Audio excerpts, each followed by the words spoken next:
اعوذ باللہ من الشیطان الرجیم بسم اللہ الرحمن الرحیم واتخذ اللہ ابراہیم خلیلا صدق اللہ العظیم وصدق رسولہ النبی الکریم ان اللہ وملائکتہ یصلون علی النبی یا ایہا الذین آمنوا صلوا علیہ وسلموا تسلیما اللہم صلی علی سیدنا و مولانا محمد معدن الجود والکرم وآلہ وبارک وسلم۔ تمام تعریفیں حمد و ثنا اللہ تعالیٰ جل مجدہ الکریم کے لیے۔ زامباد درود و سلام نبی محترم شفیع محتشم آقا کل ختم رسول دانا سبل احمد مجتبیٰ جناب حضرت محمد مصطفیٰ صلی اللہ تعالیٰ علیہ وسلم کی ذات والا صفات کے لیے حمد و صلات کے بعد، عزیز دوستو، بزرگوں اور بھائیوں، حضرت سیدنا ابراہیم خلیل اللہ علی نبینا علیہ السلام کا تذکرہ قرآن مجید نے کئی جگہوں پہ بیان فرمایا ہے۔ نبی پاک صلی اللہ تعالیٰ علیہ وسلم نے ارشاد فرمایا ہے کہ میں ملت ابراہیم پہ ہوں۔ حضرت ابراہیم علیہ السلام کے سیرت کو، سوانے کو، ان کی زندگی کے واقعات کو قرآن مجید نے متعدد مقامات پہ بیان کیا۔ انبیاء کرام علیہ السلام 1,24,000 کم و بیش ہوئے، لیکن دین اسلام میں نبی پاک علیہ السلام کی امت میں جو مقام حضرت ابراہیم کا ہے وہ بس انہی کا ہے۔ ان کی زندگی ایک بڑی خوبصورت، بڑی منفرد اور مسلمانوں کے لیے بڑی اسوہ نور دینے والی زندگی ہے۔ نبی پاک صلی اللہ علیہ وسلم نے فرمایا میں اپنے باپ حضرت ابراہیم کی دعا بن کے دنیا میں آیا، اور پھر محبوب پاک سید عالم صلی اللہ تعالی علیہ وسلم نے اپنی امت میں بھی جناب ابراہیم کے طریقے کو جاری رکھا۔ صحابہ نے قربانی کے بارے میں حضور سے پوچھا ما ھذہ الاضحیہ، یا رسول اللہ صلی اللہ علیہ وسلم یہ قربانی کیا ہے؟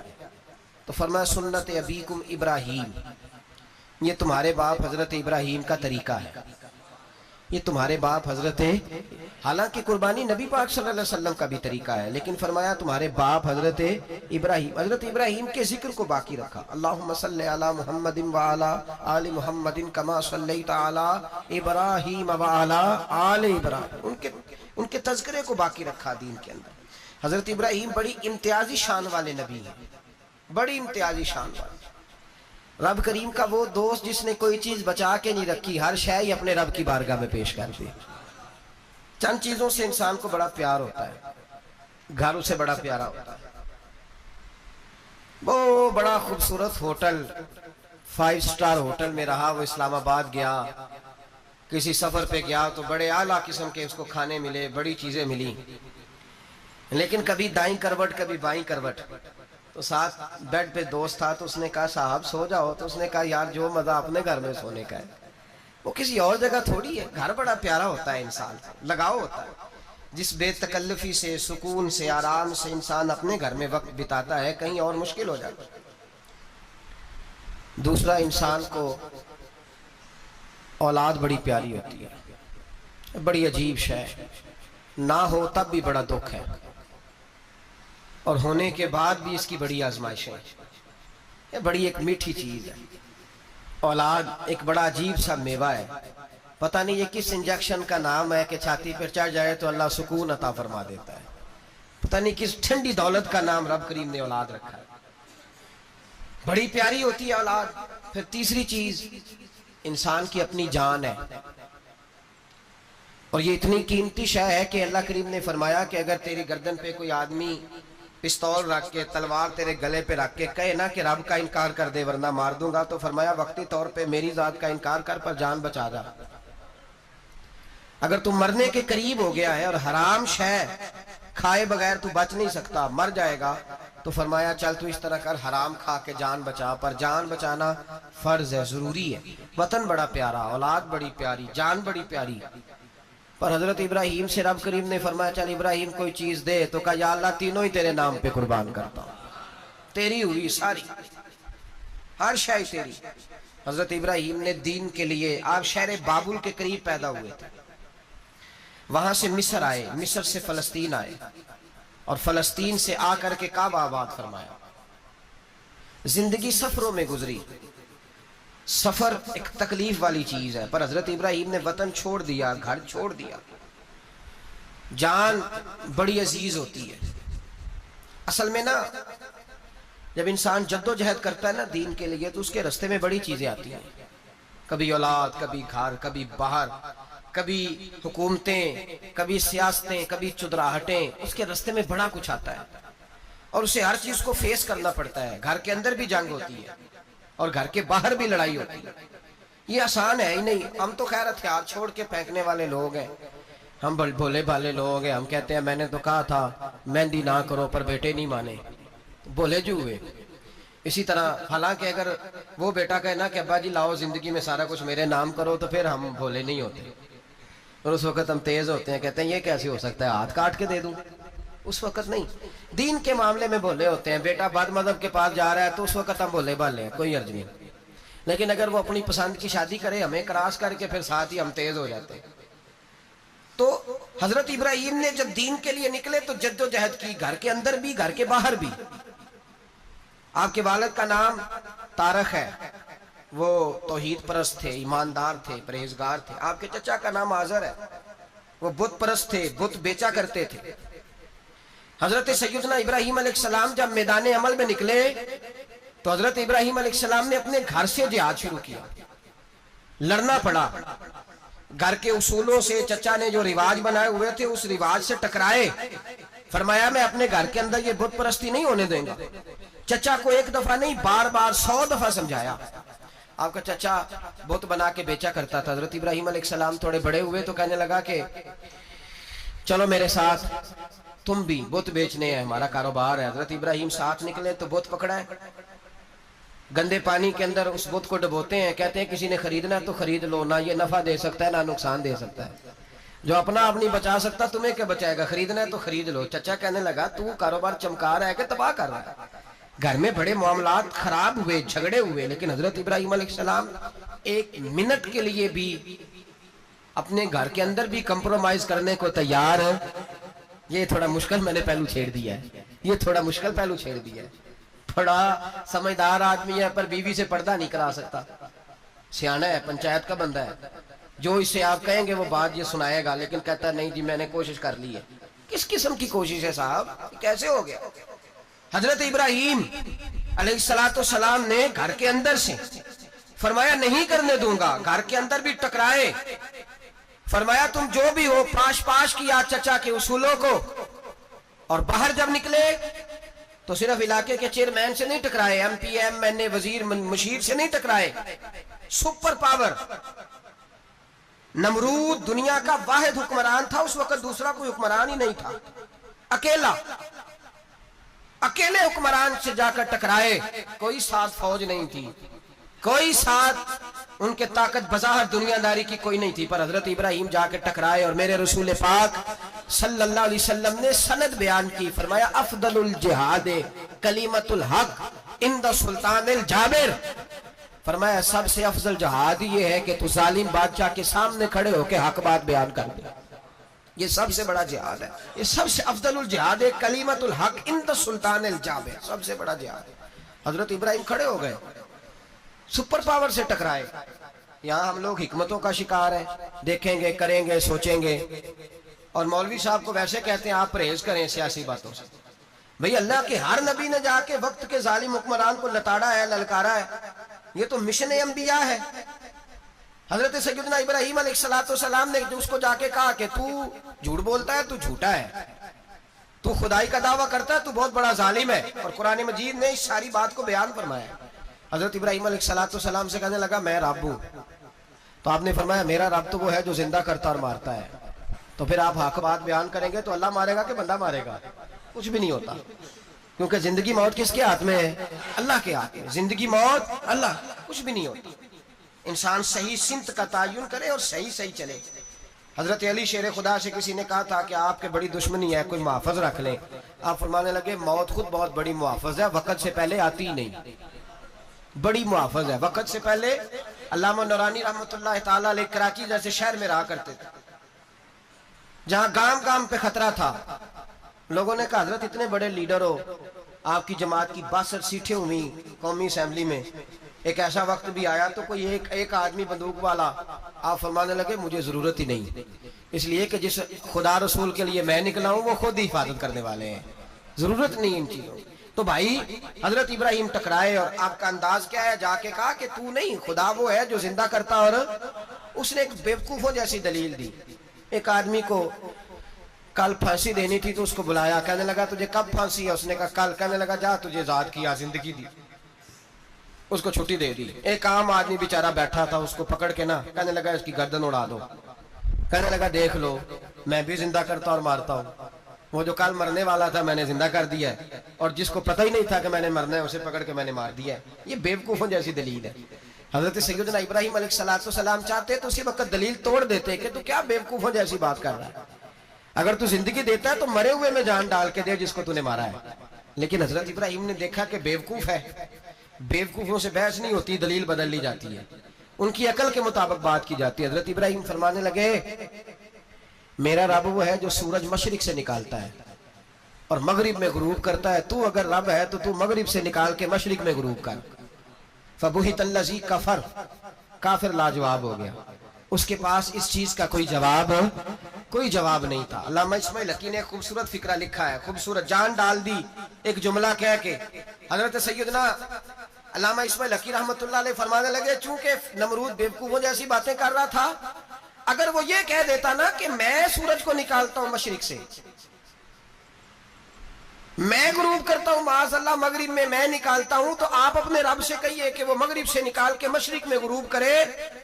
علامہ اسماعیل حقی فرماتے ہیں رب کریم کی آواز قدرت تھی, مالک حضرت ابراہیم علیہ السلام کے اس, اگر وہ کہہ دیتا اور حضرت ابراہیم دعا کر دیتے تو رب کریم نے فرشتوں کو تیار بٹھایا ہوا تھا. فرمایا اگر یہ کہہ دے میرے خلیل سے کہ سورج مغرب سے نکال کے مشرق میں غروب کرنا ہے تو تیار رہنا, جس طرح خلیل کہیں گے ویسے ہی کر دیں گے.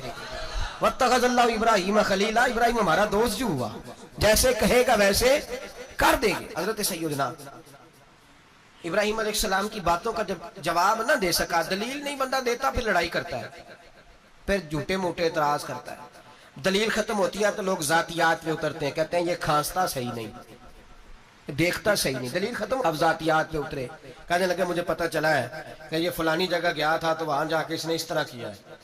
پھر لوگ ذاتیات پہ اترتے ہیں, جب دلیل کا جواب دلیل سے نہیں دے پاتے پھر ذاتیات پر اتر کر حملے کرتے ہیں. حضرت ابراہیم کے دلائل کا جواب نمرود نہ دے سکا تو کہنے لگا کہ اس کو آگ میں ڈال دو. قوم گئی ہوئی تھی ساری, آپ نے بات سنی ہوئی ہے, میں نے صرف اشارہ دینا ہے, میلے پہ. تو حضرت سیدنا ابراہیم علیہ السلام نے سارے بت توڑ دیے, کلاڑا بڑے بت کی گردن پہ رکھا. واپس آئے, کہنے لگے بت کس نے توڑے ہیں؟ تو فرمایا اس سے پوچھو جس کی گردن پہ کلاڑا ہے. کہنے لگے یہ تو بول ہی نہیں سکتا. تو فرمانے لگے بڑے بیوقوف ہو جو بولتا ہی نہیں, سنتا ہی نہیں, اپنا آپ نہیں بچا سکتا, اس کی پوجا کرتے ہو. کہنے لگے پکڑو دلیلیں ختم ہو گئی, اس کو آگ میں ڈالو. بہت بڑی حویلی 45 فٹ مربع پہ مشتمل ایک حویلی بنائی گئی اور 45 فٹ اونچی. مختلف روایات, علامہ اسماعیل حقی کہتے ہیں کہ 3 مہینے تک نمرود نے کہا کہ اس کے اندر لکڑیاں ڈالو. لوگ پوچھنے لگے کتنی دنیا جلانی ہے؟ کہنے لگا بندہ تو ایک جلانا ہے, پر بندہ بڑا تگڑا ہے, ایک بندہ. 3 مہینے لکڑیاں ڈالی گئیں. اور لوگوں کی جو تہمات ہوتی ہیں نا وہ بڑی عجیب ہوتی ہیں. تہمات میں نے بڑی تفصیل سے رمضان المبارک میں گفتگو کی تھی. بدشگونی, تہمات لوگ لیتے ہیں. اس وقت بھی لوگ تہمات کا شکار ہو گئے. عقیدہ بگڑ جاتا ہے تو وہ عجیب و غریب باتیں کرنے لگتا ہے. تہمات کا شکار ہو گئے. بیبیاں نظر مانتی, میں بیمار ہوں, اگر صحیح ہو گئی تو اتنے من لکڑی دوں گی حضرت ابراہیم کی آگ جلانے کے لیے. ایک عورت لے کے جا رہی ہے لکڑیاں, تو ایک نیک دل آدمی نے اسے پوچھا کہاں جا رہی ہو؟ کہنے لگی میں نے منت مانی تھی تو حضرت ابراہیم علیہ السلام کو معاذ اللہ جلانے کے لیے لکڑیاں لے کے جا رہی ہوں. تو وہ رب کریم کے بندے کہنے لگے تو ڈھونڈتی رہے گی, تجھے وہ جگہ ملے گی نہیں. وہ بی بی کئی مہینے گھومتی رہی, جگہ ہی نہیں ملی جہاں لکڑیاں ڈالنی, ماری گئی. تہمات کا شکار ہوئے بہت سارے لوگ. تہمات کا بھائی, تہمات دین کے اندر منع ہے. تہمات دین میں کوئی نظر ماننا، کوئی کسی بزرگ کے مزار پہ جا کے سال ثواب کے لیے کوئی چیز ماننا، یہ تو درست ہوا، لیکن غیر شرعی نظریں مان لینا کہ میں آ کے گرد چکر لگاؤں گا، میں جناب وہاں جا کے یہ والا تماشا کروں گا، میں دھاگا باندھوں گا، میں رسا کاٹوں گا، میں وہاں گندے اور سے پانی پیوں گا، ان کی شریعت اجازت، یہ توہمات ہیں، بدشگونی ہے، دین میں ان کی کوئی گنجائش ہے؟ آپ نظر ماننے سے پہلے بھی کسی عالم سے رابطہ کریں کہ میں منت مانگنے لگا ہوں تو کیسے ماننی چاہیے، اس کا طریقہ پوچھیں، ایسے ہی غلط چیز کی منت تھوڑی مان لی جائے گی۔ بہرحال آمدام برسر مطلب حضرت ابراہیم کے لیے آگ جلائی گئی، 45 فٹ اونچی آگ ہے، پرندہ بھی اوپر سے گزرتا ہے تو نیچے گر جاتا ہے جل کے، اتنے دن لگا کے آگ جلائی گئی، اب حضرت ابراہیم کو جلایا جانے لگا ہے۔ یہاں تو موجے ہے نا، جو کسی ادارے کا سربراہ ہے اس کے لیے موج ہے، کسی جگہ آفیسر بن گیا تو موج ہے، پیر صاحب کے لیے موج ہے، علامہ صاحب کے لیے موج ہے، خطیب صاحب کے لیے موج ہے، جلنا کس کو پڑتا ہے؟ علی کوئی نہیں رہا اللہ، ماشاءاللہ وہ لوگ گزر گئے جو تکلیفیں سہ کے کام کرتے تھے، گزر گیا زمانہ۔ حضرت سیدنا ابراہیم علیہ السلام کو جلایا جانے لگا ہے تو اب اتنی بڑی آگ ہے تو ڈالیں کیسے؟ شیطان نے تجویز دی کہ منجنیق بناؤ، منجنیق، بڑے بڑے بانس باندھ کے ان کے نیچے رسا باندھو، وہ جس طرح جھولنے کے لیے جھولا بنایا جاتا ہے اس طرح ایک منجنیق پرانے زمانے میں اس میں پتھر رکھ کے پھینکے جاتے تھے دشمنوں پہ، وہ منجنیق بنائی گئی کہ دور سے حضرت ابراہیم کو پھینکیں گے، ہاتھ حضرت ابراہیم کے باندھ دیے، پاؤں مبارک باندھ دیے، پوری زمین پہ ایک نام لینے والا خدا کا، اور اس کو آج رسیوں میں جکڑا ہوا ہے۔ جب پھینکا جانے لگا نا آگ میں، حوریں رونے لگے، فرشتے تڑپنے لگے، اے اللہ یہ کیا ہونے لگا ہے، ایک تیرا خلیل اور وہ بھی آگ میں۔ فرمایا جاؤ جا کے اس سے کہو اگر تمہاری مدد لیتا ہے تو اسے بچاؤ۔ ہوا کا فرشتہ آیا، کہا ابراہیم اگر تو کہے، او بھائی ان چیزوں کو کہانی سمجھ کے نہ سنا کرے، یہ داستان نہیں، یہ وہ طریقے ہیں جو ہمارے رسول نے ہمیں اپنانے کا حکم ارشاد فرمایا ہے، جو عقیدے، یہ وہ نظریات ہیں جو ہمیں اوڑھنے کو کہا گیا، اپنے رب کریم کی رضا پہ راضی رہنے کے یہ وہ خوبصورت مواقع ہیں صوفیاء نے جن کو بنا کر سمجھا کر ہم تک پہنچایا ہے۔ یہ ہے اہل طریقت کی باتیں، وہ کہتے ہیں یار جس حال میں رکھے راضی رہنا ہے۔ حضرت ابراہیم علیہ السلام کو پھینکا جا رہا ہے، فرشتہ آیا، اے اللہ کے خلیل اگر حکم دو تو اتنی ہوا چلاؤں کہ نمرودی جل جائے سارے، آگ ان پہ پھینک دی جائے۔ آپ نے فرمایا تو جا، تجھ سے مجھے کوئی کام نہیں۔ تھوڑی دیر کے بعد پانی کا فرشتہ آیا، کہا حضور اتنی بارش برساؤں گا کہ آگ بجھ جائے گی۔ فرمایا تو جا، تجھ سے کوئی کام نہیں۔ اب جب منجنیق میں رکھ دیے گئے، آگ میں جانے کا لمحہ ہے، تیاری ہے، حضرت جبریل امین حاضر خدمت ہوئے، کہا ابراہیم کوئی حاجت؟ فرمایا تجھ سے کوئی نہیں۔ کہا چلو مجھ سے نہیں تو رب کریم سے ہی بات کر لو، مجھے پتا ہے میں چھوٹا ہوں، آپ مجھ سے مدد کیوں لوگے، رب کریم سے ہی بات کر لیں۔ تو حضرت ابراہیم کہنے لگے جبریل یہ بتا رب کو نہیں پتا اس کا خلیل کس حال میں ہے، اسے نہیں پتا میں کس حال میں ہوں، میرے ہاتھ بندے ہیں، پیر بندے ہیں آگ میں، اسے نہیں پتا، بتایا تو اسے جاتا ہے جس سے خبر نہ ہو۔ تو اگر اسے پتا ہے تو اگر وہ جلانے پہ راضی ہے تو میں بھی جلنے کو تیار ہوں، میں تیار ہوں، میں تیار ہوں، اسے کہو ٹھیک ہے۔ حضرت سیدنا ابراہیم علیہ السلام کو منجنیق میں ڈال کے جو پھینکا آگ میں، یا نار کونی بردم و سلاما علی ابراہیم، اللہ نے فرمایا اے آگ میرے ابراہیم پہ ٹھنڈی بھی ہو جائے اور سلامتی والی بھی ہو جائے۔ حضرت ابراہیم کو دو فرشتوں نے بٹھا دیا زمین پہ، پھول کھلے ہیں، کونپلیں مہک رہی ہیں، کلیاں خوشبو دے رہی ہیں، حضرت ابراہیم نے سر سجدے میں رکھ دیا، سبحان اللہ والحمدللہ ولا الہ الا اللہ واللہ اکبر۔ حضرت ابراہیم اللہ کی تسبیح پڑھنے لگے، رب کریم کا شکر بجا لانے لگے، نکلے وہاں سے، کچھ دن گزر گئے، نکلے، حکم ہو گیا ابراہیم علاقہ چھوڑ دو۔ حضرت ابراہیم علیہ السلام وہاں سے نکل کے مصر آئے، چچا کے پاس ٹھہرے، انہوں نے اپنی بیٹی جناب سارہ کا نکاح کر دیا، کچھ آگے بڑھے تو ایک ظالم بادشاہ سے ٹکرائے، اس نے ایک شہزادی، ایک بادشاہ کی بیٹی قید کی ہوئی تھی، جناب ہاجرہ نام تھا، ان کو قید سے چھڑا کے ساتھ لائے، حضرت لوط علیہ السلام بھی ساتھ، یہ 4 لوگوں کا قافلہ چلا، فلسطین میں جا کے پڑاؤ ڈالا، گھر بار چھوڑا، تبلیغ شروع ہوئی۔ حضرت ابراہیم کے گھر میں 2 خواتین ہیں، ایک آپ کی بیوی ہیں، ایک حضرت ہاجرہ ہیں، اولاد کوئی نہیں، بڑا میوہ میٹھا، گھر وہی آباد ہوتا ہے جس میں بچے روتے ہیں، گھر ہوتا ہی وہ ہے جس میں بچوں کی چنچناہٹ ہوتی ہے، بھن بھناہٹ ہوتی ہے۔ حضرت ابراہیم نے ایک بچہ روتے ہوئے دیکھا تو آنکھوں میں آنسو آئے، کہنے لگے ربی حب لی من الصالحین، یا اللہ مجھے بھی نیک اولاد عطا کر دے۔ حضرت سارہ نے سن لیا، کہنے لگی ابراہیم شاید میرے بطن سے تو آپ کو نصیب نہیں، ہاجرہ سے نکاح کر لو۔ جناب ہاجرہ سے نکاح ہوا۔ اللہ تو بڑا بے نیاز ہے، رب کریم نے حضرت اسماعیل جیسا خوبصورت بیٹا عطا فرمایا۔ بیٹا کالا سیاہ بھی ہو تو سینے کی ٹھنڈک ہوتا ہے، پر یہ تو وہ بیٹا ہے جس کی پیشانی میں نور محمدی چمکتا ہے صلی اللہ علیہ وسلم۔ حضرت سیدنا اسماعیل علیہ اتنے خوبصورت، اب جس بیوی کے یہاں بیٹا تھا بیٹھنا اٹھنا بھی زیادہ اس کے پاس، آنا جانا بھی اس کے پاس، توجہ ادھر ہو گئی۔ جناب سارا رشک کرنے لگی، ایک دن کہنے لگی اسے چھوڑ آ جنگل میں، وادی غیر ذی زرع مکے کے پاس، بھائی ایک بیٹا عالم دین بنا لو۔ کہنے لگا روٹی کہاں سے کھائے گا؟ تیرے 5 بیٹے ہیں، کو حافظ قرآن بنا، کہتے روٹی کہاں سے کھائے گا؟ وہ بچہ بھی کہتا ہے میں کہاں سے کھاؤں گا۔ حضرت ابراہیم علیہ السلام تو چند مہینے کا بچہ چھوڑ آئے، تو کہاں سے روٹی کھائی حضرت اسماعیل نے؟ کہاں سے کھائی ان کی اماں نے روٹی؟ بھوکے مر جاتے ہیں یہ سارے۔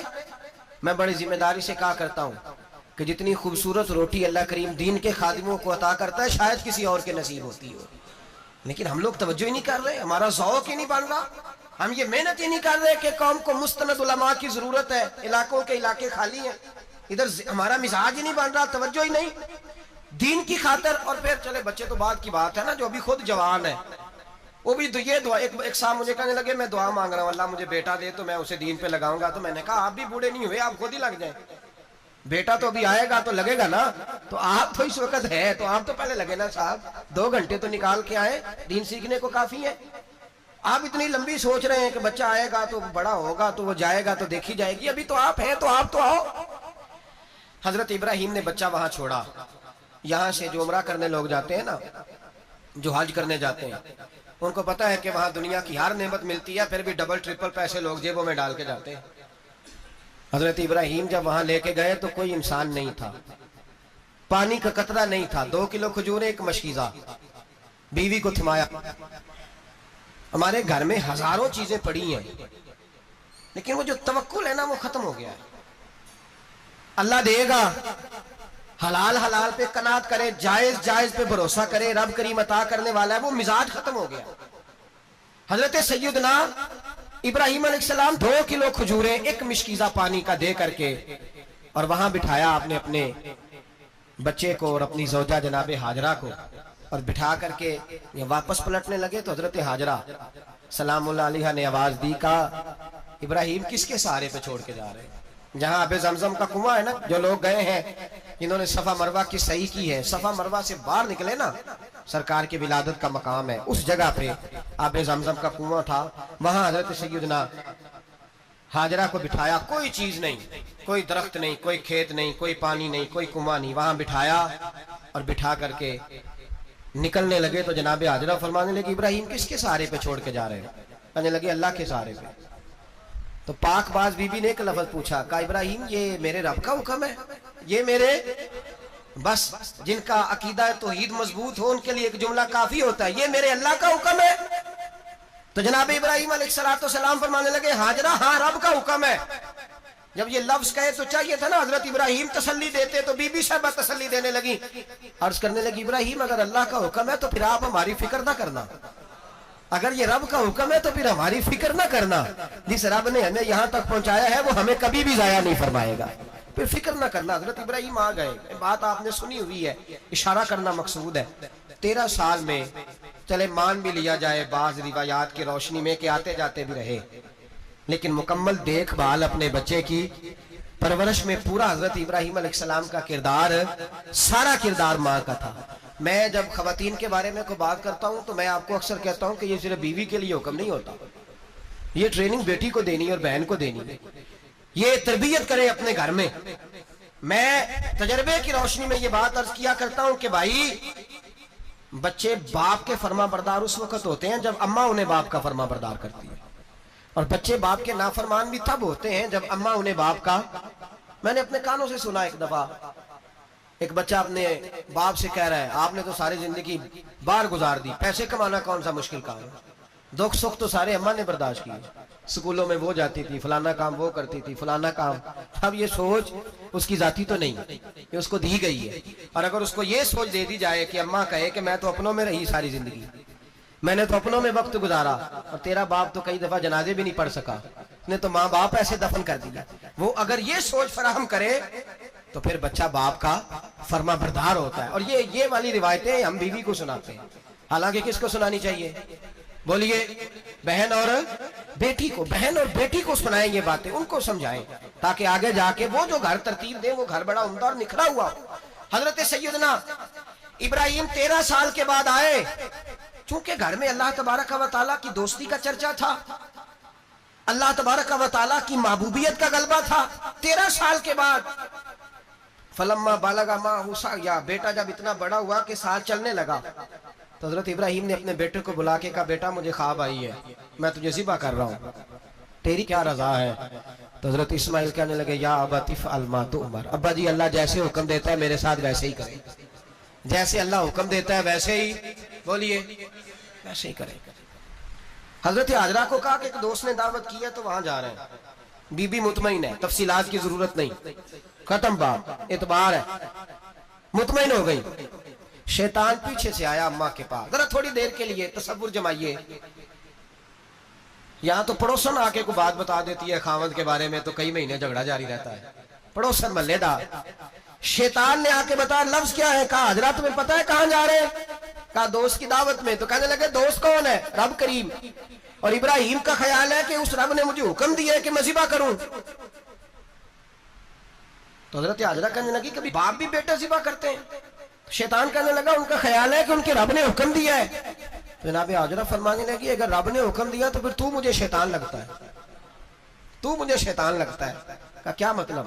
فرمانے لگی اگر رب کریم کا حکم ہے تو میرے پاس ایک اسماعیل ہے، اگر 1000 بھی ہوتے میں سارے اللہ کے راستے میں پیش کر دے دیتی. مالک کا ہی تو ہے سارا کچھ، اسی کا ہے، اس میں لیت اللہ کی کیا گنجائش. حضرت سیدنا ابراہیم علیہ السلام نے بیٹے کے حلق پہ چھری رکھ بھی دی اور چھری چلا بھی دی، رکھ بھی دی. اور وہ تو اللہ کریم نے فرمایا یا ابراہیم قد صدقت الرؤیا، ابراہیم تو نے خواب سچا کر دکھایا، وہ قیامت تک تیرا نام رہے گا. حضرت ابراہیم نے وطن بھی دیا، جان بھی دی، بیٹا بھی. اللہ کریم نے دمبے دیے، فرمایا یہ فدیہ ہے. اب یہ قربانی قیامت تک حضرت ابراہیم کے طریقے کے مطابق جاری ہے. حضرت ابراہیم بہت بڑے مہمان نواز تھے، بہت بڑے. آپ جب مصر میں قیام تھا تو بڑے بڑے لمبے چوڑے لنگر پکتے تھے، لوگ آیا جایا کرتے تھے، بڑا تفصیل کے ساتھ کھانا ہوتا تھا. مہمان نوازی آپ کی خاص صفت مبارکہ ہے. ہمارے ہاں بھی مہمان نوازی ہوتی ہے امیروں کی، بلکہ اب تو مہمان نوازی اس طرح کی ہے کہ کل تیری میرے پاس دعوت ہے اور پرسوں میری تیرے پاس ہے. وہی امیروں میں وہ چکر رہتا ہے، پارٹیاں دوست ایک دوسرے کو ڈالتے ہیں، تیری طرف پارٹی تیری طرف. اور اسی انداز میں اب یہ عید آئے گی نا، ٹکا پارٹیاں ہوں گی جگہ جگہ. اور لوگ سوال پوچھنے لگے ابھی سے، کہتے ہیں قربانی کا کتنا گوشت گھر رکھنا جائز ہے؟ قربانی کا کتنا گوشت گھر رکھنا جائز ہے؟ سارا ہی جی. اس لیے فریزر لے لے، فریج سے نہیں کام چلے گا. سارا ہی جائز گھر رکھنا، سارا ہی جائز ہے، رکھ لے. او خدا کے بندے، قربانی وہ بندہ دیتا ہے جو سارا سال ہی گوشت کھاتا ہے. صحیح کہہ رہا ہوں؟ قربانی صاحب نصاب، صاحب استطاعت بندہ دیتا ہے نا، تو وہ سارا سال ہی گوشت، تو سارا گھر میں رکھنا بھی جائز ہے، لیکن سارا دے دینا بھی. تو جو آ رہی ہے اس پہ کیوں توجہ کرتے ہو؟ جو دوسرا جائز ہے اس پہ کیوں نہیں عمل کرتے؟ سارا تقسیم کر دیں، بات ختم ہوئی. یقین کریں محرم میں جا کے دوست ٹیلی فون کر کے سوال پوچھتے ہیں، کہتے ہیں صاحب سنا ہے قربانی کا گوشت محرم میں کھانا جائز نہیں. میں کہ نہیں، ربیع الاول بھی جائز ہے، رجب رمضان تک کھاؤ، کوئی بندہ نہیں منع کرتا. اس لیے کہ کسی کو دینا تو پسند ہی نہیں. یا پھر اس میں سے جو خاص چیزیں ہیں وہ اپنی فریج میں، اور باقی جو ہے وہ دوسروں کے لیے. یہ کیا طریقہ ہے ہمارا؟ اور اسی پہ عمل ہے. اللہ تبارک و تعالی ہمیں سمجھنے کی توفیق عطا فرمائے. حضرت ابراہیم بہت بڑے مہمان نواز تھے. صرف قربانی نہیں دیتے تھے، سارا سال بہت سارا لنگر، بہت سارا کھانا پینا، بہت ساری چیزیں جاری رہتی تھی. اور جتنے غریب لوگ تھے فلسطین کے، ان کو پتا تھا کہ حضرت ابراہیم علیہ السلام کا لنگر جاری ہے. فلسطین میں جب آپ کا قیام تھا، ایک دفعہ ڈھیروں مہمان آ گئے اور کھانے کو کوئی چیز نہیں. حضرت سارہ اور جناب حاجرہ دونوں اس وقت موجود تھیں. وہ کہنے لگی ابراہیم بہت سارے مہمان آ گئے تو کیا کریں؟ جناب سارہ کہنے لگی کس طرح کر کے ان کی مہمان نوازی کرنی؟ اور حالات یہ ہے کہ قحط پڑا ہوا ہے فلسطین میں، مصر میں، دور دراز علاقوں میں. تو حضرت ابراہیم کہنے لگے یہ اللہ کے مہمان ہیں اور ہمیں رب کریم کا بندہ سمجھ کے آ گئے، اللہ ہی بندوبست کرے گا. فرمانے لگے میرا مصر میں ایک دوست ہے، وہ قحط کے دنوں میں غلہ جمع کر لیتا ہے، میں اس کی طرف پیغام بھیجتا ہوں, مجھے امید ہے وہاں سے غلہ ملے گا. 2 3 5 اونٹ والے غلام بلائے اور ان کو کہا کہ جاؤ غلہ لے آؤ مصر کے دوست سے. وہ لوگ کہتے ہیں ہم غلہ لینے گئے, وہاں جب پہنچے تو حضرت ابراہیم خلیل اللہ علیہ السلام کا پیغام دیا تو آپ کا وہ دوست کہنے لگا غلہ تو بے شمار تھا, مجھے خبر نہیں تھی کہ حضرت ابراہیم کا پیغام آئے گا, تو میں تو سارا تقسیم کر چکا ہوں. لوگ لے گئے, اب تو کوئی شے نہیں. اب وہ خالی آ گئے 5 کے 5 اونٹ. جب خالی آئے تو حضرت ابراہیم کی حویلی کی دیواریں چھوٹی چھوٹی تھیں. ان غلاموں میں سے, خادموں میں سے, آپ کے ان چاہنے والوں میں سے ایک کہنے لگا یار وہ غریب تو انتظار کر رہے ہوں گے کہ غلہ لینے گئے ہیں, ہمیں روٹی ملے گی. چھوٹی چھوٹی دیواریں ہیں, وہ جب دیکھیں گے نا خالی آ گئے تو انہیں تکلیف ہوگی. اس طرح کرو بوریوں میں ریت بھر لیتے ہیں, ریت بھر کے لے جاتے ہیں, بعد میں اندر رکھ کے انہیں سمجھا بہلا لیں گے یا حضرت ابراہیم کو بتائیں گے, وہ خود ہی ان لوگوں کی دل جوئی فرمائیں گے. اب غلہ کی جگہ ریت بھر کے اونٹوں پہ رکھ کے لائی گئی. لا کے بوریاں جب رکھ دی گئیں, حضرت ابراہیم علیہ السلام دوپہر کے وقت آرام فرما رہے تھے. بی بی سارا اٹھی, کہتی ہیں جب میں نے دیکھا نا کہ بوریاں پہنچ گئی ہیں تو گئی, غلام کو ساتھ لیا اور اس کو جب کھولا نا تو کہتی ہے اتنی حسین گندم میں نے پہلے کبھی دیکھی نہیں تھی, اتنا پیارا دانا میں نے کبھی ملاحظہ ہی نہیں کیا. فرماتی ہیں جب اس کو پیس کر چکی میں روٹیاں پکائیں تو خوشبو دور دور تک پھیل گئی. اعلیٰ غذا بنی, بڑے بڑے کھانے بیویوں نے مل کے پکائے, چن دیے گئے. حضرت ابراہیم اٹھے تو لوگ کھانا کھا رہے, سجدہ شکر ادا کیا, اور جب سجدے میں گئے تو وہی آنے لگی, پھر رونے لگے. جب پلٹ کر باہر تشریف لائے تو جناب سارا کہنے لگی ابراہیم تمہارا مصری یار بڑا اچھا ہے, اس نے اتنی اعلیٰ گندم بھیجی ہے کہ اتنی تو میں نے پیاری گندم کبھی دیکھی نہیں. جناب ابراہیم مسکرائے, فرمانے لگی سارا یہ مصری یار نے نہیں بھیجی, یہ میرے عرشی یار نے بھیجی ہے, یہ میرے عرشی یار نے بھیجی ہے. بھائی مہمان نوازی مزاج تھا, ہاتھ لٹا دینا مزاج تھا, دوسروں کی اشک شوئی مزاج تھا. حضرت ابراہیم علیہ السلام کا طریقہ ہے قربانی, حضور نے ان کا طریقہ بیان کیا.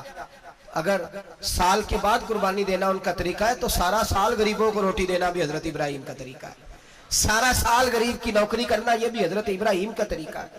بھوکے کو کھانا کھلانا یہ بھی. میرے مصطفیٰ کریم سید عالم صلی اللہ علیہ وسلم سے صحابہ نے پوچھا حضور بہترین مسلمان کون ہے, بہترین مسلمان؟ تو حضور نے فرمایا جو سلام لینے میں پہل کرے اور غریب کو روٹی کھلانے میں سب سے اچھا ہو, وہ بہترین مسلمان ہے, زبردست مسلمان. ہمارے ہاں دعوتیں ہوتی ہیں تو امیروں کی, افطاریاں تو امیروں کی, اور میرے مصطفیٰ کریم علیہ السلام نے فرمایا بدترین دعوت ہے جس میں امیر بلائے جائے غریب نہ بلائے جائے, وہ بدترین دعوت. حضرت ابراہیم کا طریقہ رہا ساری زندگی مہمان نوازی. اور دوسرا ان کا مزاج تھا, اللہ سے پیار ہو گیا تھا نا. جب رب کریم سے محبت ہوتی ہے نا, اور محبت کا احساس ہوتا ہے دل میں, پھر سجدے لمبے ہوتے ہیں. عام آدمی تو نماز بھی نہیں پڑھ سکتا, جسے خدا سے محبت ہوتی ہے وہ تہجد بھی نہیں چھوڑ سکتا. وہ یہ محبت کی بات ہے نا, جس کو پیار ہوتا ہے اس کی تہجد بھی ہے, اس کی اشراق بھی ہے, چاشت بھی ہے, اس کے عمرے بھی ہیں, اس کے حج بھی ہیں, اس کے بار بار کعبۃ اللہ کے دیدار بھی ہیں. یہ محبت الہی ہے, جوش مارتی ہے. ان لوگ سجدہ کرتے ہیں تو اٹھتے ہی نہیں, اللہ کے بندوں سے پیار کرتے ہیں, اللہ کی. حضرت ابراہیم کو رب کریم سے اتنی محبت تھی, اتنا پیار تھا کہ وہ آپ کی زندگی کے ہر پہلو سے چھلکتا تھا. ایک وقت ایسا آیا کہ اللہ تعالیٰ نے حضرت ابراہیم کو بہت زیادہ مال عطا فرمایا. اتنے اونٹ گنے نہیں جاتے, گائیں اتنی زیادہ کہ شمار نہیں ہوتی, بکرے بکریاں اتنی زیادہ کہ شمار, بہت زیادہ مال اللہ نے عطا فرمایا. اور ابھی کچھ عرصہ پہلے آپ پیچھے جائیں نا تو جو لفظ مال تھا وہ روپے پہ تو بولا ہی نہیں جاتا, وہ جانوروں پہ بولا جاتا. بہت زیادہ مال اللہ نے دیا, بکریاں, گائیں, اونٹ, بیل, بڑا کچھ. تو رب کریم نے فرشتوں سے فرمایا کہ واتخذ اللہ ابراہیم خلیلا, ابراہیم میرا دوست ہے. تو فرشتے کہنے لگے یا اللہ جسے اتنا کچھ دیا جائے اس نے دوست تو بننا ہی ہوتا ہے, تو نوازا ہی بڑا ہے, اتنا مال, اتنے کھیت کھلیان, اتنا کچھ. اللہ کریم نے فرمایا جاؤ آزمائش کر لو, امتحان لے لو. فرشتہ امتحان لینے پہنچ گیا. حضرت ابراہیم کے جانور چر رہے ہیں چراگاہ میں, حضرت ابراہیم بھی ہیں, غلام بھی ہیں, بہت بڑا ریوڑ ہے. آپ تشریف فرمائیں. ایک فرشتہ آیا تو کھیت میں چھپ کے بیٹھ گیا اور بلند آواز سے کہنے لگا سبحان اللہ والحمدللہ ولا الہ الا اللہ واللہ. یہ تسبیح بڑی پسند ہے, محبوب نے ان کی فضیلت بیان کی. اب وہ حضرت سیدنا ابراہیم علیہ السلام کھڑے تھے تو وہ کھیت میں بیٹھ کے تسبیح پڑھنے لگا سبحان اللہ والحمدللہ ولا الہ الا اللہ. حضرت ابراہیم کہنے لگے یہ میرے رب کا نام کون لے رہا ہے, بڑی اس کی میٹھی آواز ہے, بڑی کون ہے؟ ڈھونڈنے لگے، گھومتے گھومتے اس کے پاس چلے گئے، فرشتہ انسانی شکل میں، تو میرے رب کا ذکر کر رہا تھا؟ اس نے کہا میں ہی کر رہا تھا۔ فرمانے لگے یار ایک دفعہ پھر نہیں کرتا؟ تو کہنے لگا ابراہیم پہلے تو میں اپنی مرضی سے کر رہا تھا، تو کہتا ہے تو پیسے لگیں گے، پیسے ہیں تو کر دیتا ہوں۔ حضرت ابراہیم کہنے لگے بول تو کیا لے گا؟ میرے اللہ کا ذکر سنانے کا کیا لے گا؟ کہنے لگا جتنی بکریاں آپ چلا رہے ہیں ساری دے دے تو میں اللہ کا ذکر سنا دیتا ہوں۔ آپ نے فرمایا بس جا تیری ساری ہوئی، میرے رب کا ذکر سنا۔ اور پھر شروع ہو گیا سبحان اللہ الحمدللہ ولا الہ الا اللہ واللہ اکبر۔ حضرت ابراہیم علیہ السلام کیف میں، یار پھر ذرا سنا، نا علمہ وچ پھسا سانو، تو یار دی گل سنا سانو، ذرا دوبارہ سنا۔ میں پھر سنایا، ایک دفعہ پھر کہا۔ فرشتہ کہنے لگا بس جی آپ کے پیسے پورے ہو گئے۔ حضرت ابراہیم کہنے لگے چل ایک دفعہ اور سنا۔ کہنے لگا پیسے لگیں گے، تو کیا لے گا؟ کہنے لگا گائے بھینسیں ساری میری۔ فرمایا بس یار اتنی قیمت، تو سنا صحیح، سارا کچھ ہی تیرا۔ پھر شروع ہو گیا سبحان اللہ والحمدللہ ولا الہ الا اللہ واللہ اکبر۔ گائیں دے دی، بھینسیں دے دی، وہ ذکر سناتا ہے۔ حضرت ابراہیم کبھی مچلتے ہیں، کبھی روتے ہیں، کبھی آہیں بھرتے ہیں، تو میرے رب کا نام لے رہا ہے، ذرا پھر سے لے۔ کیف جاری ہے۔ کہنے لگا بس بھائی۔ حضرت ابراہیم فرمانے لگے تو اور لے لے جو لینا ہے، مجھے ذکر سنا۔ اس نے کہا ابراہیم بکریاں میں لے چکا، گائے بھینسیں میں لے چکا، اونٹ رہ گئے، سارے لے لوں گا پھر ذکر سناؤں گا۔ فرمایا جا تیرا ہوا تو ذکر سناتا رہے، میں دیتا ہوں۔ دے دیا، کچھ دیر ذکر کیا تو اب خاموش ہو گیا۔ حضرت ابراہیم خلیل اللہ علیہ السلام فرمانے لگے ذکر سنا۔ کہنے لگا ابراہیم اب تیرے پاس دینے کو کیا ہے، ہر چیز تو میں لے چکا۔ آپ فرمانے لگے یہ گائے بھینسیں بکریاں چرانے کے لیے تجھے کوئی نوکر ملازم بھی تو چاہیے نا، تو اس طرح کر مجھے رکھ لے، میں روٹی نہیں مانگوں گا، کھانا نہیں مانگوں گا، تو اللہ کا ذکر سناتا رہنا، میں تیرے جانوروں کی نوکری کرتا رہوں گا۔ حضرت ابراہیم علیہ السلام نے جب یہ کہا نا، فرشتے کی آنکھوں میں آنسو آ گئے۔ تر دامنی پہ شیخ ہماری نہ جائیے، ہم دامن نہ چھوڑ دیں تو فرشتے وضو کریں۔ فرشتہ رو پڑا اور کہنے لگا ابراہیم مجھے سینے سے لگاؤ، آپ واقعی اس قابل ہے کہ اللہ آپ کو اپنا دوست بنائے، واقعی اس قابل ہے کہ رب آپ کو اپنا۔ حضرت ابراہیم علیہ السلام کا خدا سے محبت کرنے کا نرالا انداز، اور میرے بھائی یہی محبت انہیں میرے مصطفیٰ سے بھی تھی۔ ایک نبی گھر بنا رہا ہے، دوسرا بنوا رہا ہے۔ حضرت اسماعیل علیہ السلام پتھر اٹھا کے لا رہے ہیں، جناب ابراہیم بنا رہے ہیں۔ جب خانہ کعبہ بن گیا تو کہنے لگے ربنا وابعث فیہم رسولا، اے اللہ اب اسے بسانے کے لیے اپنا آخری رسول بھی عطا فرما۔ نبی پاک فرماتے ہیں میں دعا ہوں حضرت ابراہیم کی۔ یہ قربانی حضرت ابراہیم کا طریقہ ہے۔ حضور نے اگرچہ نبی پاک کی اپنی سنت تھی، یہ بھی کہہ سکتے تھے سنتی و سنت ابیکم ابراہیم، میری سنت ہے اور تمہارے باپ ابراہیم کی سنت ہے، یہ نہیں فرمایا۔ جب صحابہ نے کہا قربانی کیا ہے، فرمایا سنت ابیکم ابراہیم، یہ تمہارے باپ ابراہیم کی سنت ہے۔ ہر صاحب نصاب پر قربانی واجب ہے، جو زکوٰۃ کا نصاب رکھتا ہو اس پر قربانی واجب ہے، یعنی ضروریات سے زیادہ اتنے پیسے، جتنے پیسوں سے زکوٰۃ فرض ہوتی ہے اتنے پیسے جس آدمی کے پاس قربانی سے پہلے آ جائیں اس آدمی پر قربانی کرنا واجب ہے۔ بکرا، چترا، دمبا 1 سال کا یا دمبا 6 مہینے کا ہو پر اتنا بڑا محسوس ہوتا ہو کہ لگے کہ 1 سال کا ہے، اس کی قربانی ہو سکتی ہے۔ جانور میں کوئی عیب نہیں ہونا چاہیے، اتنا کمزور نہ ہو کہ ذبح جہاں اسے کرنا ہے وہاں وہ چل کے جا نہ سکے، اتنا کمزور جانور نہ ہو، اس کے اندر بظاہر کوئی اتنا بڑا نقص نہ پایا جاتا ہو، کانا نہ ہو، لنگڑا نہ ہو، کوئی اس کی ہاتھ نہ کٹے ہوئے ہو، ایسا نقص جو واضح ہو۔ بکرا 1 سال کا، گائیں اور بھینس یہ 2 سال کی، اونٹ 5 سال کا۔ اب اس میں یہ ہے کہ ہمارے بہت سارے دوست چونکہ ہم دیہاتی لوگ ہیں تو پوچھتے ہیں کہ دوندا نہیں ہے تو چوگا نہیں ہے، تو یہ ہماری پنجابی کی اصطلاحات ہیں، پنجابی کی۔ شریعت اسلامیہ نے سال بتائے ہیں، یہ تو ہم نے اپنی آسانی کے لیے، یا دیہاتوں میں جو ماحول تھا اس طرح کا جانور لیں، خوبصورت جانور لیں۔ جو نصاب ہے وہ بھی میں نے آپ کو بتایا، لیکن ایک اور پہلو بھی ہے، نبی پاک صلی اللہ علیہ وسلم پہ زکوٰۃ کبھی فرض نہیں ہوگی، کبھی حضور پہ زکوٰۃ فرض نہیں ہوگی۔ نبی پاک صلی اللہ علیہ وسلم کے پاس اتنا سرمایہ کبھی اکٹھا ہوا ہی نہیں کہ زکوٰۃ فرض ہو، لیکن نبی پاک کے صحابہ فرماتے ہیں کہ مدینے کے 10 سالوں میں اللہ کے رسول نے ہر سال قربانی فرمائی ہے، ہر سال قربانی دی۔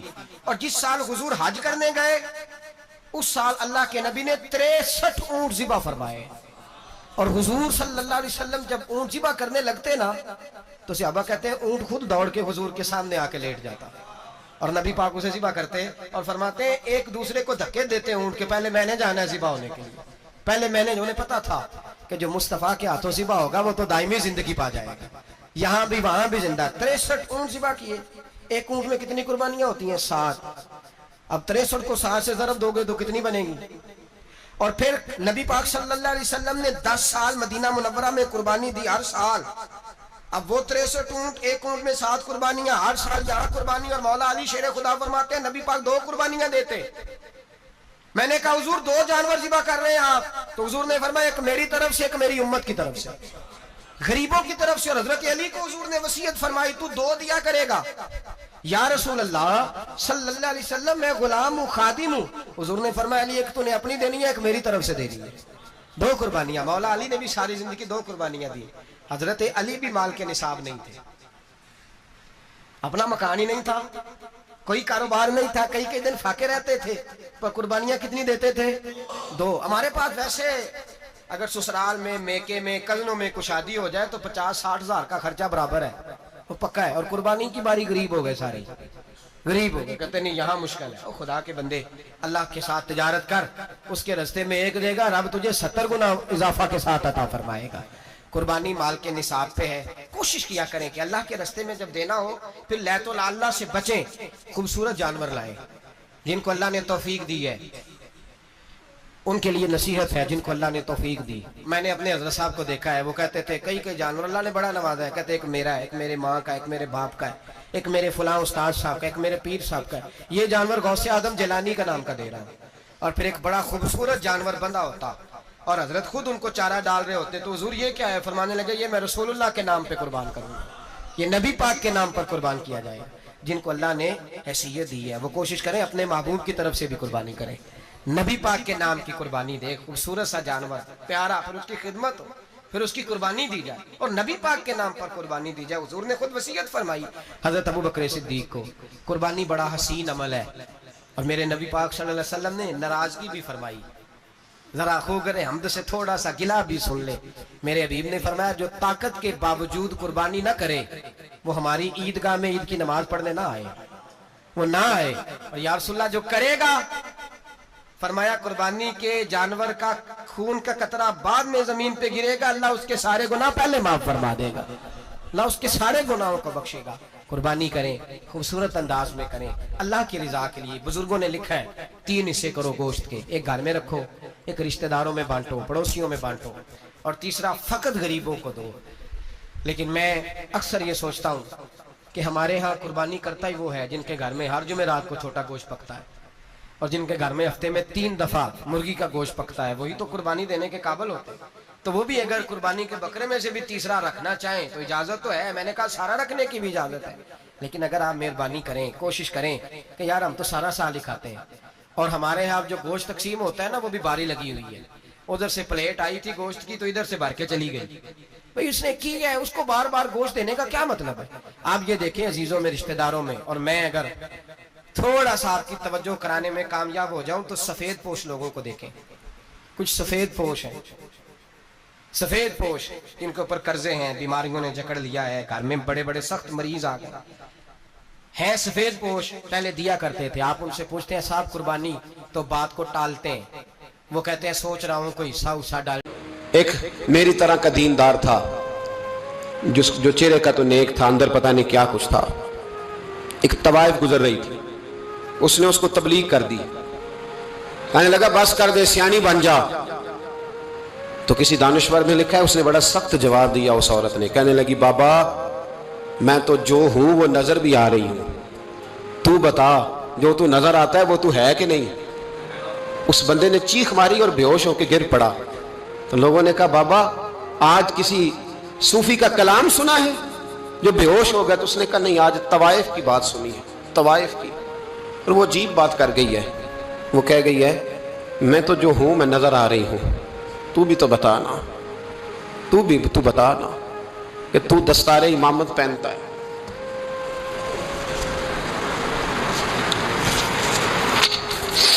تو بتا تو جو کہلاتا ہے تو وہ ہے کہ نہیں؟ یہ وقال الانسان ما لہا، یہ راز قیامت میں کھلے گا۔ ہم جو کچھ بتا رہے ہیں نا اپنی زبانوں سے، ہمیں اپنے گناہوں کا احساس ہونا چاہیے.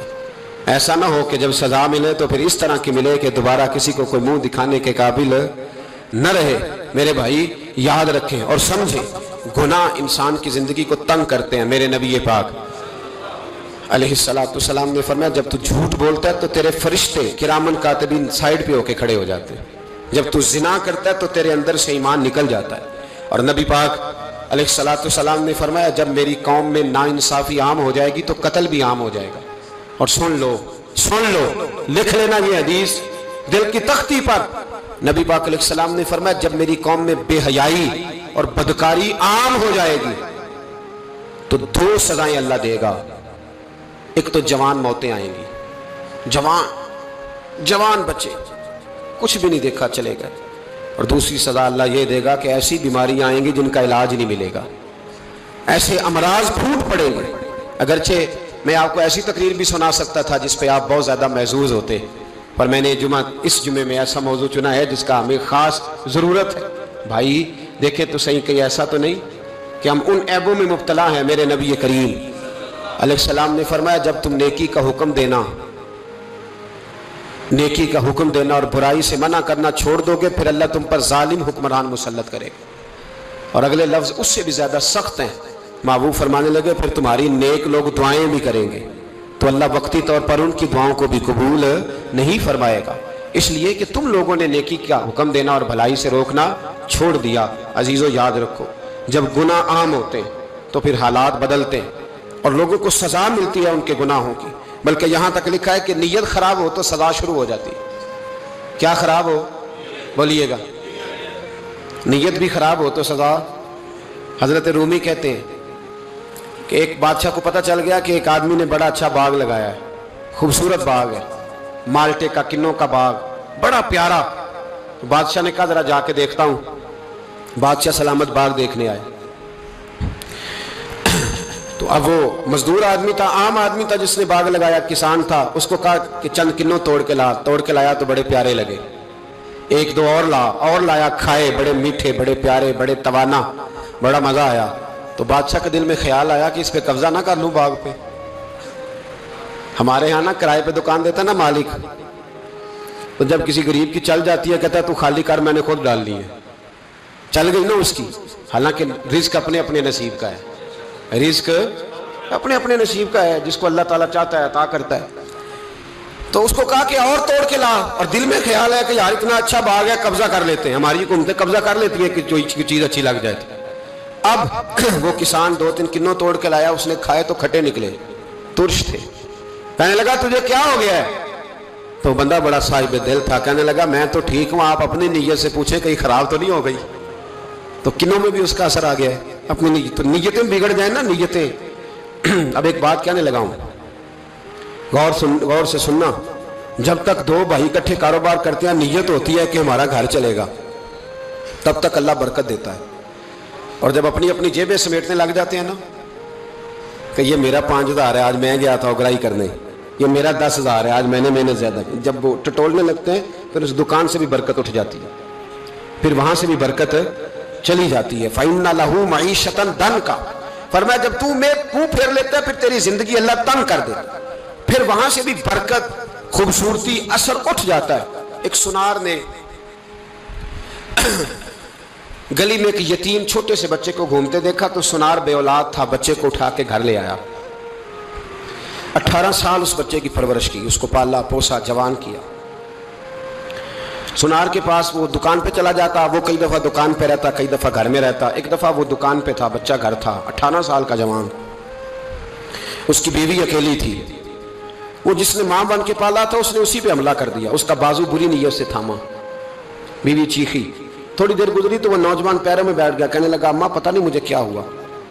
شام کو سنار آیا، بیوی چیخنے لگی، چلانے لگی، کہنے لگی آج عجیب بات ہوئی، جس کو میں نے جگر کا خون دے دے کے پالا اسی نے گندی نظر ڈالی. سنار محو حیرت ہے. بیوی کا خیال تھا کہ لاٹھ اٹھائے گا، ڈنڈا اٹھائے گا، نوجوان کو مارے گا، لیکن وہ رونے لگ گیا. اس نے کہا آج اس نے میرا بازو تھاما ہے، جانے کیا کیا ہے.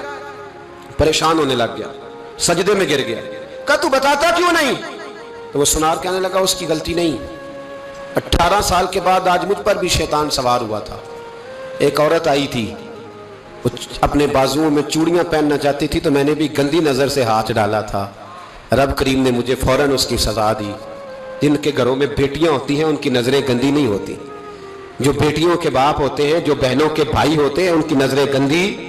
اور اگر تو ٹیلی فون کرتا ہے, تو کسی عورت کے ساتھ تعلق رکھتا ہے, تو یہ بات لکھ لے, امام فخر الدین رازی 1, علامہ اسماعیل حقی 2, مولانا جلال الدین رومی 3, امام خازن 4, امام جلال الدین سیوطی 5 حدیث کے استاد اور محدث لکھتے ہیں کہ اگر تو کسی پر گندی نظر ڈالے گا تو تیرا گھر بچ سکتا, یاد رکھ, نہیں بچے گا.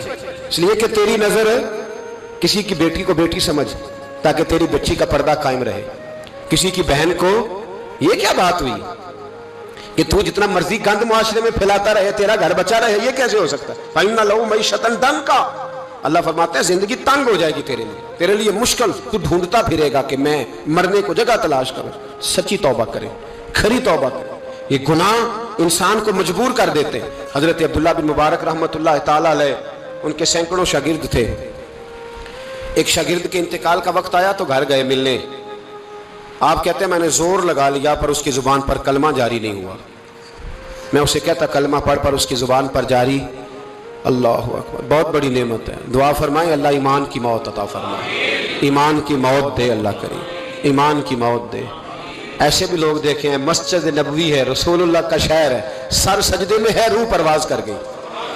روح پر کتنا نصیبوں والا ہے, کتنا نصیبوں والا ہے کہ مسجد نبوی میں سر سجدے میں رکھا ہے, اور اللہ تبارک و تعالیٰ نے محبوب کے قدموں میں موت عطا فرمائی. تو حضرت عبداللہ بن مبارک کہتے ہیں میں نے اس کو کہا کلمہ پڑھ, تو اس کی زبان پہ جاری نہیں ہوتا. میں بار بار کہتا تو وہ منت کرتا, کہتا حضور میں کوشش کرتا ہوں جاری نہیں ہوتا. فرماتے میں پریشان ہو کے اٹھا, ابھی میں دروازے پہ پہنچا تھا, اس نے چیخ ماری اور روح پرواز کر گئی. بچے رونے لگے, بیوی رونے لگی. تو میں نے اس کی بیوی سے کہا کہ یہ جرم کیا کرتا تھا, اتنا بڑا پاپی پہ کلمہ جاری نہیں ہوا. اس کی زوجہ کہنے لگی حضرت جی 2 گناہ تھے اس کے. ایک تو یہ شراب کا عادی تھا, روکتی تھی باز نہیں آتا تھا, اور دوسری بات یہ کہ یہ اپنی اماں کا نافرمان تھا. وہ 2 گلیاں چھوڑ کے رہتی ہے, یہ کبھی ملنے نہیں گیا تھا. اس بوڑھی کا کلیجہ اس کی طرف سے بڑی تکلیف میں تھا. تو حضرت عبداللہ بن مبارک کہنے لگے جا تو بھی دعا کر, اور اس کی ماں کو بھی کہہ دعا کرے کہ یہاں تو یہ کلمہ نہیں اسے نصیب ہوا, اللہ کرے اللہ آخرت کی منزلیں اس کی بہتر فرما دے. میرے بھائی ایسے گناہ حضرت مالک بن دینار نے توبہ کی انہوں نے. کس طرح؟ فرماتے میں نشے کا عادی تھا, کسی نے مجھے کہا کہ بطور دوائی شراب پی لو تو میں نے پی لی. نشے کا عادی تھا, شراب پیتا تھا. اللہ تعالیٰ نے بڑی منتوں اور کوششوں کے بعد, منتوں کے بعد ایک بیٹی عطا فرمائی. وہ بھی 2.5-3 سال کی ہوئی تو پردہ کر گئی. کہتے میں اس کی قبر پہ بیٹھ کے گھنٹوں روتا. شراب کا عادی. ایک دن سویا تو خواب دیکھتا ہوں کہ میرے پیچھے ایک بڑا سانپ لگ گیا, اور سانپ جب منہ کھولتا ہے تو انگارہ نکلتا ہے. میں پھر دعا کرتا ہوں اللہ ہمیں معاف فرمائے, اللہ ہم سے درگزر. میں کچھ قبرستانوں میں جاتا ہوں تو میں سانپ بچھو پھرتے ہوئے دیکھتا ہوں, تو ڈر آتا ہے کہ ہم یہاں آنے والے ہیں. یہ لوگ کہہ رہے ہیں کہ تمہاری تیاری ہے, کسی وقت بھی اعلان ہو جائے گا کہ چلو بھائی چلو فلاں صاحب کا جنازہ ہے, اٹھو. لوگ کہتے ہیں جلدی کرو, اور ایک کونے میں ایک شخص یہ بھی کہتا ہے کہ دیگ بھی رکھ لو مہمان بڑے جمع ہو گئے. اور ایک کونے میں لوگ یہ بھی کہتے ہیں کہ برف ٹھنڈی لے آؤ, لوگوں نے پانی بھی پینا. پہلے اعلان ہوتا ہے کہ فلاں فوت ہو گیا, پھر اعلان ہوتا ہے جنازے کا ٹائم ہو گیا, پھر اعلان ہوتا ہے جنازہ اٹھایا جائے گا, اور پھر بات ختم ہو جاتی ہے. پھر کل من علیہ فان, پھر کوئی نہیں پوچھنے آتا. ختم ہو گئے, قصہ ہی ختم ہو گیا. ان لوگوں کی کہانی مٹ گئی, ختم ہو گئے. بڑے بڑے قد کلا, کوئی پوچھنے والا نہیں. موت کا راج ہے موت کا راج. موت راج کرتی ہے بس, اور کسی کا راج نہیں. وہ راج کرتی ہے, جدھر جاتی ہے اسی کا راج ہے, راج کر رہی ہے. تو حضرت مالک بن دینار کہتے ہیں قبرستان میں نے دیکھا, میں خواب دیکھتا ہوں بڑا اژدہا, اس کے منہ کے اندر آگ میرا پیچھا کر رہا ہے. کہتے میں خواب دیکھ رہا ہوں. میں دوڑا, لیکن وہ اژدہا جب میں دوڑا تو میرے آگے آ کے کھڑا ہو گیا. میں مشرق کو دوڑا تو وہاں بھی آ گیا, مغرب کو دوڑا تو وہاں بھی آ گیا. جناب مالک بن دینار کہتے ہیں ایک بوڑھا شخص کمزور مجھے بچانے آیا, پر اس اژدہا نے پھونک ماری تو وہ بوڑھا آدمی دور جا گرا. کہتے میں چیختا تھا، چلاتا تھا، ایک پہاڑی پہ میں بھاگا گیا تو وہاں مجھے میری بیٹی ملی، مجھے فوت ہو گئی۔ وہ اس اژدہے کے آگے اس نے یوں ہاتھ کیا تو اژدہا پیچھے بھاگ گیا۔ میں نے بیٹی کو گود میں اٹھایا، میں نے کہا بیٹی یہ کون تھا؟ کہنے لگی ابا یہ تیرا برا عمل تھا، یہ تیرا برا عمل تھا، یہ تجھے کھا جاتا اگر میں نہ ہوتی۔ تو کہا یہ بوڑھا جو مجھے بچانے آیا یہ کون تھا؟ کہا یہ تیرا اچھا عمل تھا پر کمزور بڑا تھا، تھوڑا تھا، یہ تیرے برے عمل کا مقابلہ کرنے کی ہمت نہیں رکھتا تھا۔ حضرت مالک بن دینار کہتے ہیں میری بیٹی نے خواب میں میری داڑھی پکڑ لی اور کہنے لگی ابا میں چاہتی ہوں تو صحیح ہو جا، ایسا نہ ہو کہ پھر تیرے پیچھے یہ اژدہا لگ جائے۔ حضرت مالک بن دینار کہتے ہیں جب میں سو کے اٹھا تو میری داڑھی آنسوؤں سے بھری ہوئی تھی، پھر اس کے بعد میں نے توبہ کی، اس طرح کی توبہ کی کہ پھر میں نے کوشش کی کہ دوبارہ میں اپنے رب کی نافرمانی نہ کروں۔ حضرت عبداللہ ابن عباس فرماتے تھے جو دنیا میں ہنس ہنس کے گناہ کرتے ہیں نا، ہنس ہنس کے جھوٹ ہنس ہنس کے بولتے ہیں، ہنس ہنس کے لوگوں کی غیبت کرتے ہیں، فرمایا یہ جو تمہیں ہنس ہنس کے گناہ کرتے نظر آتے ہیں ان کا رونا قیامت میں دیکھا نہیں جائے گا، ان کے آنسو قیامت میں دیکھے نہیں جائے۔ جو ہنس ہنس کے گناہ کرتے یہ روئیں گے، فَلْيَضْحَكُوا قَلِيلًا وَلْيَبْكُوا كَثِيرًا۔ رب فرماتا ہے زیادہ رویا کرو کم ہنسا کرو۔ نبی پاک علیہ السلام روتے تو صحابہ کہتے حضور آپ اتنا کیوں روتے ہیں؟ تو محبوب فرماتے جو میں جانتا ہوں وہ تم نہیں جانتے۔ بھائیو قبروں میں اکیلے جانا ہے، کبھی غور کرنا، اکیلے کوئی بندہ ساتھ حساب دینے نہیں جائے گا۔ اماں بڑا پیار کرتی ہے لیکن قبر میں کبھی کوئی ماں بھی ساتھ دفن نہیں ہوتی، اپنا اپنا حساب دینا، مشکل وقت ہے، حساب کر لینا چاہیے، تیاری کر کے رکھنی چاہیے۔ گناہ اگر یہاں ہماری زندگی کو تنگ کریں گے تو وہاں بھی ہمارے لیے مشکلات پیدا کریں۔ نبی کریم علیہ السلام نے فرمایا ہے کہ اللہ بڑا مہربان ہے، اللہ بڑا کریم ہے، اللہ بڑا ستار ہے، اور یاد رکھو جب کوئی اس کی ریٹ کو چیلنج کرے، جب کوئی اس کے قانون کو توڑے، جب کوئی اللہ کی اعلانیہ نافرمانی کرے، پھر رب کریم کی غیرت کو، اس کے عدل کو جوش آتا ہے، توبہ کرے سچی، مسجد کی حاضری دیں پابندی کے ساتھ۔ میری آپ سے ہمیشہ یہ گزارش رہتی ہے کہ مسجد کی حاضری پابندی سے دیں۔ میں اپیل کرتا ہوں داڑھی رکھ لیں، یہ میرے نبی کا طریقہ ہے صلی اللہ تعالی علیہ۔ واپس آ جائیں، ہماری بقا نہ ہمارے دین میں ہے، کوئی نہیں ہمیں رکھے گا، کوئی نہیں رکھے گا، کوئی نہیں۔ میرا ایک دوست رات بتا رہا تھا کہ سعودی عرب میں ایک شخص نے 30 سال محنت کی، تو جب وہ مرا ہے وہیں اس کے گھر میں فون کیا تو اس کے گھر والوں نے کہا جناب آپ کو مشکل ہوگی ڈیڈ باڈی بھیجنے میں، وہی دفن کر دیں، ہاں اگر اس کا کوئی پیسہ ہے تو وہ ذرا اکاؤنٹ میں بھیج دیں، بچیوں کو ضرورت ہے۔ او بھائی تو اکیلا جائے گا، تیرے لیے مشکل ہو جائے۔ اپنے بھی ساتھ یقین کریں، بچے دعائیں کرانے آتے ہیں، کہتے ہیں حضرت جی دعا کریں اللہ اماں کی سختی معاف کر دے۔ اس کا مطلب کیا ہے کہ اماں اب جائے، اب ہمارا نمبر آئے۔ بچے تو انتظار کر رہے ہیں کہ ابا جائے اور گدی پہ ہمارا نمبر آئے، تیاری ہے۔ اکیلے جانا ہے، اکیلے، سخت سا مرحلہ ہے، اکیلے سارا کچھ فیس کرنا ہے۔ آج توبہ کریں، وہاں کے کیڑے یہاں رہ کے ماریں، اپنے ساتھ ظلم نہ کریں۔ ہم اس قابل نہیں کہ وہاں جا کے مقابلہ کر سکیں، بچیں، اپنے آپ کو محفوظ کریں، بچائیں، حساب اپنا اپنا دینا ہے۔ کسی باپ نے اگر اپنے بچوں کو حرام کھلایا تو بچے تو نہیں کہہ رہے تھے نا کہ حرام لے کے آ، تو باپ نے حساب دینا ہے، والد نے۔ لہٰذا مہربانی فرمائیں، اپنے اوپر رحم کھائیں، اپنے آپ کو سنواریں۔ آج جمعۃ الوداع ہے، توبہ کریں، اللہ کے نیک بندوں کی صحبت میں بیٹھا کریں، اچھی باتیں سنا کریں تاکہ دل نرم رہے۔ ان جگہوں سے بچیں جو گناہ کی طرف لے کے جاتی، ظلم سے، زیادتی سے، جبر سے بچیں۔ اپنے آپ کو اپنے رب کریم کی بارگاہ میں جھکا دیں۔ ہمارا کہیں اور گزارا نہیں، کوئی نہیں ہمیں پوچھے گا۔ اقبال رو پڑے آخری عمر میں، رو پڑے اور اللہ کی بارگاہ میں عرض کرنے لگے نہ جہاں میں کہیں بھی امان ملی، جو امان ملی تو کہاں ملی، میرے جرم خانہ خراب، تیرے عفو بندہ نواز میں، پناہ صرف اللہ رسول کی بارگاہ میں، باقی کوئی پناہ دینے کو تیار نہیں ہے۔ دعا کرتا ہوں اللہ کی بارگاہ میں اللہ ہمیں سچی توبہ کی توفیق عطا فرمائے۔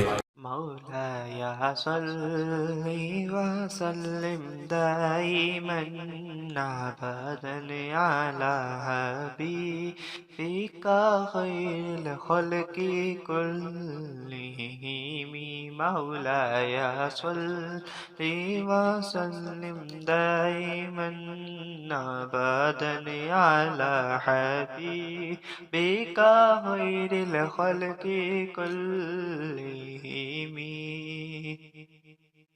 محمد سيد الكونين وثقلين محمد سيد الكونين وثقلين والفريقين من عرب ومن عجم مولاي صل وسلم دائما أبدا على حبيبك خير الخلق كلهم